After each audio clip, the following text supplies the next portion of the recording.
আসসালামু আলাইকুম। আশা করছি সবাই ভালো আছেন, আমিও আল্লাহর রহমতে ভালো আছি। তো আজকে আমি একটা জিনিস শেখাবো, সেটা হচ্ছে লেটার হেড। এটা একটা কোম্পানির জন্য কতটা ইম্পর্টেন্ট সেটা আজকের ক্লাসটা করলে অবশ্যই বুঝতে পারবেন, এবং একটা লেটার হেড ডিজাইন করে কত টাকা ইনকাম করতে পারবেন সেটা, এবং একটা লেটার হেড আপনি কিভাবে সহজেই বানাইতে পারবেন সেই প্রসেসও দেখাবো। ফ্রি পিক থেকে কিভাবে ডাউনলোড করে আমরা সস্তা মানের ক্রিয়েটিভ ডিজাইনার হতে পারবো সেটাও আমি বলবো। তাছাড়াও গুগল থেকে আমরা অনেক ইনফরমেশন জানবো, আর একটা ডিজাইন কিভাবে তৈরি করে সেটার ফুল আইডিয়াটা দিব। এখন কথা হচ্ছে, একটা প্রফেশনাল ডিজাইনার কিন্তু কখনোই তার মান সম্মান কখনো নষ্ট করে না। যেমন কথা হচ্ছে, একজন প্রফেশনাল ডিজাইনার কিন্তু সবসময় ওর অর্ডার থাকে, এবং একজন প্রফেশনাল মানের যদি ডিজাইন আপনি একটা ক্লায়েন্টকে দিতে পারেন তাহলে অবশ্যই কিন্তু আপনার ডিমান্ড সবসময় হাই কোয়ালিটির থাকে। এখন কথা হচ্ছে যে আপনি যদি সস্তা মানে ডিজাইনার হন তাহলে কিন্তু অবশ্যই আপনার ডিজাইন কনসেপ্ট ভালো হবে না, যার কারণে আপনি ওই ডিজাইনটা আপনি সেল করতে পারবেন না। আর ডিজাইনগুলো যদি সেল করেন তাহলে কিন্তু আপনার ওরকম ভালো একটা রেভিনিউ আসবে না। এখন কথা হচ্ছে যে আপনি সস্তা মানে ডিজাইনার হবেন নাকি প্রফেশনাল ডিজাইনার হবেন, এটা আপনার কাছে। এখন কথা, আপনি যেটা চুজ করবেন, যদি আপনি একজন প্রফেশনাল ডিজাইনার হন তাহলে কি লাভ পাবেন দেখেন। আমি আজকে যে জিনিসটা নিয়ে কথা বলবো সেটা হচ্ছে শুধু লেটার হেড। এটা হচ্ছে ফাইবারের উপরে, এবং ফাইবার এখানে বলছে যে I will design minimalist and corporate letter head for your business. একটা লেটার হেড ডিজাইন করে শুধু এই লোকটা লেটার হেড ডিজাইন করে আজ পর্যন্ত ৩,৯২০টা রিভিউ পাইছে। তার মানে ৩,৯০০, আমি ধরি ওর ৪,০০০ রিভিউ এখানে আছে। একটু ক্যালকুলেশন করি, নর্মালি ধরি ৪,০০০ রিভিউ এখানে আছে, আরও তো কাজ করছিল। তো ৪,০০০ রিভিউ যদি থাকে, এখানে আমি বেসিক প্যাকেজ দুইটা করে ডিজাইন দেখাইছি, বেসিক প্যাকেজ এবং স্ট্যান্ডার্ডে আছে ৩০, প্রিমিয়ামে আছে ৪০। আমি এগুলো বাদ দিলাম, এগুলো তো অনেক বড় বড় রেঞ্জ। আমি ও বেসিকে কাজ করে কত, এই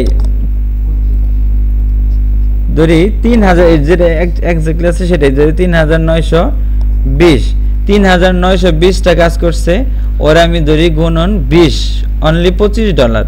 তো $25 যদি হয় ৯৮,০০০, এটা কিন্তু ইউএস ডলার। ৯৮,০০০ যদি বাংলাদেশি টাকা গুনি তাহলে আমি ১০০ টাকা করি। ১০০ এখন বর্তমানে ১২০ চলতেছে বা ২৫ চলে, আমি ১২০ই ধরি নর্মালি। তো এখানে দেখেন কত, একক, দশক, শতক, হাজার, অযুত, লাখ, নিযুত, কোটি। ১,১৭,৬০,০০০ টাকা, ১ কোটি। তার মানে এই একটা লেটার হেড ডিজাইন করে কিন্তু এই লোকটা ১ কোটি টাকা ইনকাম করছে। এখন কথা হচ্ছে, এটা কিন্তু আমরা লেটার হেড ডিজাইন করে অনেকে ভাবে যে হয়তো বা লেটার হেড কি ডিজাইন করবো, এটা কি করার আছে। একটা লেটার হেড ডিজাইন করে কিন্তু আপনি প্রচুর টাকা যে রেভিনিউ আয় করতে পারবেন সেটার সিস্টেমটা কিন্তু এখানে আমি দেখাইলাম। এখন কথা হচ্ছে, আমরা ভাবি যে একজন গ্রাফিক ডিজাইনার হিসাবে লোগো ডিজাইন হব, কেউ টি শার্ট ডিজাইন হবে, কেউ ফ্লায়ার ডিজাইন হবে, মকআপ ডিজাইনার হবে। আসলে সব ক্যাটাগরি কিন্তু ইম্পর্টেন্ট, তার ভিতরে লেটার হেডটা হচ্ছে একটা অন্যতম সিস্টেম। তো এইখানে একটা সেলার এত টাকা ১,১৭,০০,০০০ টাকা ইনকাম করেছে শুধুমাত্র ও এই লেটার হেড ডিজাইন করেই। তাহলে আর একটা ডিজাইন যদি কেউ কিনে $25 তাকে দিতে হয়। তো তারপর আরেকটা দেখি, এইখানেও কিন্তু ২৪৭টা রিভিউ পাইছে। আর এখানে বলছে print ready letter head, just একটা ডিজাইন দেখাবে $30 ও সার্ভিস চার্জ কাটতেছে। তো এইখানে যদি ৩০০ কাজ ধরে ৩ × ৯০০, $৯,০০০ কিন্তু অলরেডি এইখানে জাস্ট এই সিম্পলি একটা লেটার হেড ডিজাইন করে ও ইনকাম করতেছে। এইখানেও দেখেন ২২০০ কাজ, ৫টা কাজ ওর হাতে আছে, $10 করেও যদি ধরি তাহলে তো ২২,০০০ হয়ে যায়। তো ২২,০০০ কাজ কিন্তু এই যে মুর্শেদ নাকি মুশারফ, এই মুশারফ ভাই কিন্তু ফাইবার থেকে $২২,০০০ জাস্ট এইটার উপরে উনি আর্ন করছে। এখন কথা হচ্ছে যে আপনি লেটার হেড ডিজাইন করে কি কেরিয়ার করতে পারবেন কিনা, এই ভিডিওটা জাস্ট আমি এখানে আপনাকে স্যাম্পল হিসেবে দেখাইলাম। অর্ডারও থাকে ভালো, এবং এটা এখন আপনার উপর, আপনি একটা লেটার হেড ডিজাইনার হবেন কিনা। এখন কথা হচ্ছে যে অনেকে বলে যে না, লেটার হেডের কোনো ডিমান্ড নাই, কিন্তু লেটার হেডের যে ডিমান্ড আছে সেটাই আমি এখানে দেখাইলাম। তারপরে এই যে এখানে এই যে 4টা কাজ $85, একটা কাজে একটা করে, জাস্ট এখানে বলছে I will create a letter head design with MS word template. Just MS ওয়ার্ডে উনি একটা লেটার হেড ডিজাইন করে দেবেন, এত ডলার পাবেন। তো সবচেয়ে বড় কথা, একটা লেটার হেডের গুরুত্বটা কতটুকু সেটা আমি বোঝানোর চেষ্টা করলাম। এখন আমরা যারা ভাবি যে আমরা একজন প্রফেশনাল ডিজাইনার হব। ওরা করে কি অনেক সময় আমরা জাস্ট খালি গুগলে চলে যাই, পিন্টারেস্টে এখানে আসলে এই যে লেটার হেডের টেমপ্লেটগুলো এখান থেকে আমরা দেখি, দেখার পর আমরা ভাবি যে এখান থেকে জাস্ট কপি করে একটা ডিজাইনারকে দিয়ে বায়ারকে দিয়ে দিব, তাহলে কিন্তু হয়ে যাবে। যেমন এই যে এই জিনিসটা কিন্তু বায়ার কখনো দেখে নাই, আমি এই সেম জিনিসটা কি করলাম, কপি পেস্ট করে ডিজাইনটা করে বায়ারকে দিয়ে দিলাম। আমি ওরা মনে করেন $100 কামায় নিলাম, বায়ার এটা নিয়ে ভবিষ্যতে যে প্যারাটা পড়বে অবশেষে কপিরাইট মামলা দিয়ে আপনার অ্যাকাউন্টটা সাসপেন্ড খাবেন, যে কোনো অ্যাকাউন্ট হোক। এখন এটা তো করলাম কপি। আবার অনেক ডিজাইনার আছে কি করে, ফ্রি পিক থেকে ডাউনলোড, মানে ফ্রি পিক তো সহজ, এখান থেকে তো জাস্ট টেমপ্লেটটা ফ্রিলি একটা ডাউনলোড করার সিস্টেম আছে, এখান থেকে জাস্ট এইখানে ওর নামটাই, যেমন এই যেখানে আমি এটা ডাউনলোড করলাম ফ্রি, ডাউনলোড করার পরে এইখানে জনাতনের জায়গায় সনাতন দিয়ে দিলাম, আর এইখানে ফোন নাম্বার জায়গায় অন্য একটা ফোন নাম্বার বসায় দিলাম, হয়তো বা ভাবি যে এইটাই হয়ে গেছে আমার একটা ডিজাইন। এইভাবে আমরা একটা প্রফেশনাল ডিজাইনার হয়ে থাকি। আসলে এটা কিন্তু একজন প্রফেশনাল ডিজাইনার না। আপনি এইভাবে টাকা ইনকাম করতে পারবেন, কিন্তু বেশি দিন ইনকাম করা সম্ভব না। অল্প কিছু দিনের ভিতরে আপনার অ্যাকাউন্টটা সাসপেন্ড খাবেন, এবং একটা অ্যাকাউন্ট করতে কিন্তু অনেক সময় লাগে। তো যে কোনো জিনিস আপনি যদি লং টাইম সার্ভিস পেতে চান এবং একজন মানে ভালো টাকা ইনকাম করতে চান, তাহলে অবশ্যই আপনাকে ডিজাইন শিখতে হবে। আগে ডিজাইন শিখুন, তারপরে যে কোনো মার্কেটে ঢুকুন, ইনশাল্লাহ ইনকাম হবে, 100% হবে, এবং ভালো টাকা ইনকাম করতে পারবেন। তো এ হচ্ছে আমার একটা লেটার হেডের উপরে আমার কিছু সিম্পল কথাবার্তা ছিল। এখন কথা হইতেছে যে আমার একটা লেটার হেড ডিজাইন করতে গেলে আমার কোন কোন জিনিসগুলো ফোকাস রাখতে হবে। এখানে আমি দেখেন বলছি, একটা লেটার হেড যদি আপনি বানান, তাহলে অবশ্যই আপনাকে লেটার হেড বানানোর আগে আপনার সেটা সম্বন্ধে সাইজ সম্বন্ধে জানতে হবে, পেজ সেটআপ কিভাবে দিবেন সেটা জানতে হবে, তারপর আপনি ডিজাইনটা কিভাবে সাজাবেন সেটাই হচ্ছে লেআউট, তারপরে কন্টেন্ট কোন কোন ধরনের ইনফরমেশনগুলো আপনার লাগবে সেই কন্টেন্টগুলো বায়ারের কাছ থেকে চাবেন, তারপরে বায়ার আপনাকে দিবে। অথবা অনেক সময় বায়াররাও কিন্তু বুঝতে পারে না যে কোন কোন ধরনের লেখাগুলো এখানে লিখতে হবে, তখন আমাদের বইলা দিতে হবে। তারপরে আপনি কি এটাকে ট্রায়াঙ্গেল শেপ দিয়ে সাজাবেন কিনা, না আপনি রেক্টেঙ্গেল শেপ দিয়ে সাজাবেন নাকি এটা রাউন্ড শেপ দিয়ে সাজাবেন, সেইটার উপরে। যেমন এই যে এখানে কথার কথা, এই যে এখানে রাউন্ড শেপ দিয়ে সাজাইছে, এইটা একটা শেপ দিয়ে এই লেটার হেডটা কমপ্লিট করছে, এইখানে আরেকটা শেপ দিয়ে লেটার হেডটা কমপ্লিট করছে, তারপরে এই যে এখানে দেখেন অন্য একটা শেপ দিয়া, রাউন্ড শেপ দিয়া কিন্তু কার্ভ শেপ দিয়ে কিন্তু ডিজাইনটা কমপ্লিট করছে। জাস্ট এইখানে যদি আমরা দেখি তাহলে এটা একটা রেক্টেঙ্গেল শেপ দিয়া ওর ডিজাইনটা করছে। তো এইটাই হচ্ছে একটা লেআউট ডিজাইন। তারপরে এইখানে তারপরে আছে যে লেআউট, এখন শেপ, এই শেপগুলো বললাম কোন লেআউটে কাজ করলাম। এখানে এইরকম একটা লেআউট এখানে নিচে দিছে, এখানে এই যে এই সাইডে দিছে, এই ডিজাইনটা কিন্তু এই সাইডটা দিছে, এই ডিজাইনটা কিন্তু এই সাইডটা বেশি দিছে, আবার এইখানে কিন্তু একটা এরকম শেপ দিছে, এটা হচ্ছে একটা লেআউট। হ্যাঁ, তারপরে এই যে এখানে মনে করেন একটা ডট ডট ডট সিস্টেমের একটা কনস্ট্রাকশন রিলেটেড ভাইব চলে আসছে এখানে, এবং এইখানে কিন্তু একটা শেপ দিছে এবং এই শেপটা এইভাবে সাজাইছে। যদি আমি এই সেম জিনিসটাকে একটু রিভার্স করে দেই, যেমন কালো অংশটা এই সাইডে চলে আসবে, সাদা অংশটা এই সাইডে চলে আসবে, তখন এটা হয়ে যাবে একটা কি আপনার লেআউটটা একটু চেঞ্জ হয়ে যাবে। তাহলে এই হচ্ছে লেআউট। তারপর এইখানে আরেকটা লেআউট তৈরি হয়েছে, যেমন এই যেখানে রেক্টেঙ্গেল শেপ দিয়ে যে লোগোগুলো তৈরি হয়েছে, যে শেপগুলো তৈরি হয়েছে, আমি যদি এটা নিচে দিতাম বা এই যে তিনটা লাইন যদি উপরে দিতাম, তাহলে এটা আরেকটা লেআউট তৈরি হয়ে যেত। এখন কথার কথা, এখানে যদি আমি একটু এই জিনিসটা কপি পেস্ট করে যদি জাস্ট এইখানে আমি এই যে 3টা লাইনের পরিবর্তে এই যে জিনিসগুলো কপি পেস্ট করে যদি এখানে দিতাম, তাহলে কিন্তু এটা আরেকটা লেআউটে তৈরি হইতো এবং এখানে একটু শেপগুলোর চেঞ্জ হইতো। তো এইটাই আমি বললাম যে আপনি শেপ এবং লেআউটেই কিন্তু আপনার একটা ডিজাইন সুন্দর নির্ভর করে। যেমন নিজে এখানে একটা ডিজাইন আমরা দেখি কত সুন্দর, জাস্ট একটা পিকচারগুলো কালেকশন করে কিন্তু উনি একটা ডিজাইন তৈরি করছে। তো এইটা কিন্তু একটা লেআউট এবং শেপ দ্বারা ওর ডিজাইনগুলো করছে, এইখানে যে শেপগুলো এবং এইখানে কিন্তু এই শেপগুলো না। তো তারপরে ফন্ট, এখন আপনি কোন ফন্টটা দিলে আপনার এই ডিজাইনটা তৈরি করতে হবে এবং পারবেন। এখন সবচেয়ে বড় জিনিস হচ্ছে ফন্টের আগে আপনাকে অবশ্যই দেখতে হবে কোম্পানির লোগোর নামটা কি।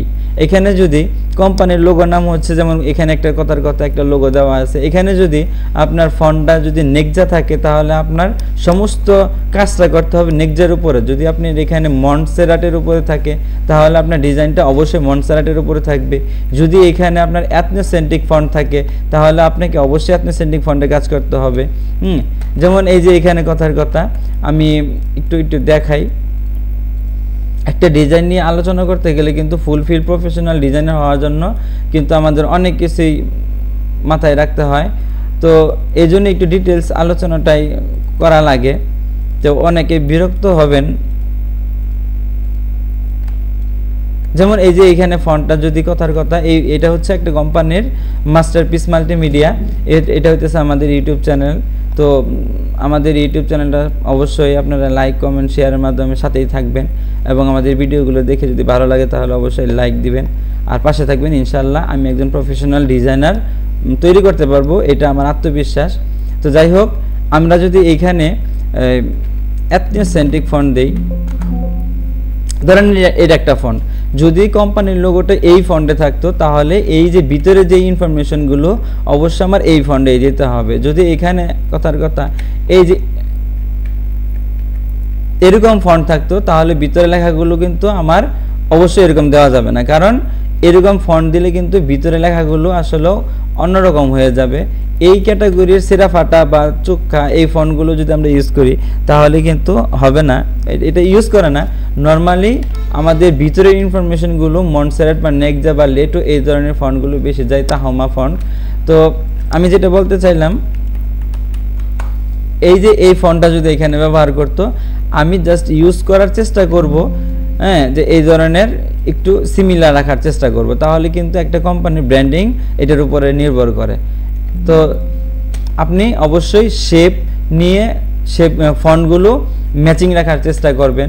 তারপরে কথা হচ্ছে আবার এখানে আরেকটা সবচেয়ে বড় ভুল যেটা আমি বললাম, আবার অনেকে হয়তো ভাবতে পারেন যে এটা তো আসলে হইল না, অনেক প্রফেশনাল ডিজাইনার যারা আছেন ওরা হয়তো আমাকে ভুল ধরতে পারেন। আমি আগেই বইলা দিতেছি যে এইখানে কিন্তু ভিতরে যে ডেসক্রিপশনগুলো আছে বা এটা কিন্তু আমরা কখনো পেঁচায় লিখি না, বা আমরা কিন্তু ওরকমভাবে একটু মানে অন্যরকমভাবে লিখি না, এটার জন্য বোঝা যায়। এটা তো একটা লেটার হেড মানে কি, লেটার হেড মানে হচ্ছে একটা প্যাড বা একটা লেটার চিঠি। আমি একটা কোম্পানিতে আছি, আমি আরেক জায়গায় একটা চিঠি পাঠাবো, জাস্ট চিঠিটা কীরকম সাবলীল ভাষায় থাকবে সেটা কিন্তু নর্মাল ফন্টগুলোতেই থাকে। তো এটা আমি বলে দিলাম। তো আমাদেরকে অবশ্যই মাথায় রাখতে হবে যে এই ভিতরের ইনফরমেশনগুলো আমি নর্মালি রাখার চেষ্টা করব। এখন কথা হচ্ছে যে এই যে তাহলে কোথায় চেঞ্জ করব, এই সবগুলো আগে ভিডিওটা কমপ্লিট করেন, তাহলে কিন্তু আপনি পুরোপুরি বুঝতে পারবেন। তো তারপরে কি আছে যে জিনিসটা ফোকাস করতে হবে, কালার। এখন আমরা কালার কোথায় থেকে নিব? কালার নেওয়ার আগে আপনাকে অবশ্যই একটা জিনিস মাথায় রাখতে হবে, আপনার মন মতন কালার দিলে কিন্তু আপনি কখনোই একজন ভালো ডিজাইনার হতে পারবেন না। হ্যাঁ, আপনি যদি ফ্রি পিক বলেন, গুগল বলেন, পুরো ইন্টারনেট থেকেও যদি আপনি বাইজা আনেন যে আমি এই কালারটা আমি একজন বায়ারকে দিব, তাহলে কিন্তু কালার সমস্যা আপনার থেকেই যাবে। তো কালারটা আমি কিভাবে নিব? যদি আপনাকে বায়ারে আপনাকে লোগোটা দেয় তাহলে ওখান থেকে জাস্ট কালারটা পিক আউট করে নিয়ে নেবেন, দ্যাটস ইট। আর যদি না দেয় তাহলে ওই কোম্পানি ক্যাটাগরি অনুযায়ী আপনাকে কালার চুজ করতে হবে। কালার নিয়ে অনেক ভিডিও আমার এখানে আছে। আমি এখানে এই যে লোগো ডিজাইনের উপরে যে এবং মকআপ এবং লোগো ডিজাইনের উপর অনেকগুলো এখানে আমি ভিডিও দিছি। তো এই ভিডিওগুলো দেখলে কিন্তু অবশ্যই আপনার ফুলফিল একটা আইডিয়া আসবে, একজন প্রফেশনাল ভাইব চলে আসবে এবং প্রফেশনালি আপনি কাজগুলো শিখতে পারবেন। তো এই হচ্ছে আপনি কিভাবে কালারগুলো পছন্দ করবেন সেটা আমি বললাম। তারপরে আইডিয়া, এখন আইডিয়া আমার মাথায় আসে না, আমি কিভাবে আইডিয়া জেনারেট করব। আমি কিন্তু আবারও বললাম, আপনি কিন্তু এই যে একটা জিনিস ফ্রি পিক, এখান থেকে ডাউনলোড করে কিন্তু এডিটেবল করে আপনি বায়ারকে দিয়ে দিতে পারবেন, আপনারা যারা প্রফেশনাল ডিজাইনার মনে করেন। কিন্তু এইটা দিয়ে আপনি কখনোই আপনার জীবনকে শাইন করতে পারবেন না।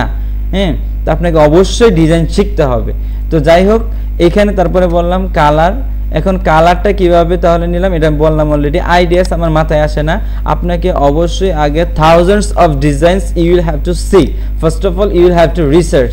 এখান থেকে গুগলে যাবেন, যেমন এখানে আমি অনেকগুলো এখানে ডিজাইন দেখতেছি, এই ডিজাইনগুলো দেখে এগুলো আমি প্র্যাকটিস করব, then I will just collect some ideas from here. এখানে কালেক্টগুলো ইনফরমেশনগুলো দিলাম। এই একটা লেআউট আমার চোখে বাজলো, ভালো লাগলো। এইখানে আরেকটা লেআউট, এইখানে একটা লেআউট, এইখানে একটা লেআউট। এই লেআউটগুলো যখন আমি একসাথে রিভার্স করব, কনভার্স করব, তখন কিন্তু আমার একটা আইডিয়া তৈরি হয়ে যাবে। তো তারপরেও যদি আপনাদের আইডিয়া কোনোভাবেই তৈরি না হয়, তাহলে আমার এই ভিডিওগুলো দেখবেন। তাহলে এখান থেকে যেমন এই যে ভিডিওগুলো দেখবেন এবং এই যে এই মকআপের প্রেজেন্টেশনের ভিডিওগুলো দেখবেন, তাহলে আপনি আইডিয়াগুলো পাবেন। এছাড়াও আমরা একটু ফানি ভিডিও টাইপের কিছু ভিডিও করি, ওইটা মজার চলে করে, অনেকে সিরিয়াসলি নেবেন না। ভালো লাগলে লাইক করবেন, না ভালো লাগলে বলবেন, পার্সোনালি মেসেজ দিয়ে দেবে, ভাই ভালো করেন, আরও ভালো করেন, ইনশাল্লাহ উৎসাহিত হব। তো যাই হোক, তারপরে অনেক কথা বলতেছি, তারপরে একটু লম্বা হবে ভিডিওটা, অবশ্যই লম্বা হবে, ধৈর্য ধরে দেখেন, একজন প্রফেশনাল ডিজাইনার হতে পারবেন। তারপরে আইডিয়াসগুলো কিন্তু বললাম যে আপনার অনেকগুলো ডিজাইন কপি করে কিন্তু আপনি একটা প্রফেশনাল ডিজাইনার হতে পারবেন। কন্টেন্ট আইডিয়া, এখন এই কন্টেন্টগুলো আমি ডিটেলস বলতেছি, পরে মার্জিন ইনফরমেশন, এগুলো আমি নেক্সট ক্লাসে পার্ট 2-তে বলবো। তো এই ইনফরমেশনগুলো আশা করি আপনাদের উপকারে আসছে।